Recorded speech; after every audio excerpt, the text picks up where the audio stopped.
पंजाब लगातार द्वितीय पराजय एवं 2024 आईपीएल लखनऊ सुपर जायंट प्रथम दमदार विजय किंतु सबुठु गुरुत्वपूर्ण कथा लखनऊ सुपर जायंट को मिल जाइए बोलिंग सुपरस्टार आज्ञा। हाँ आम कहूँ मयंक कथा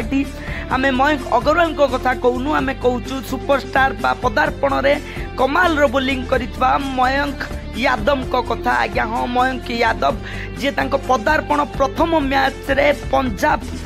किंग भली गोटे पावरफुल बैटिंग लाइनअप जो बड़ बड़ बैटिंग पावर हाउस माना जाए कारण ये बहुत बड़ बड़ बैट्समैन रही जमती शिखर धवन को ठारू आरंभ करी जॉनी बेयरस्टो को भली बड़ बड़ इंटरनेशनल खिलाड़ी जो माने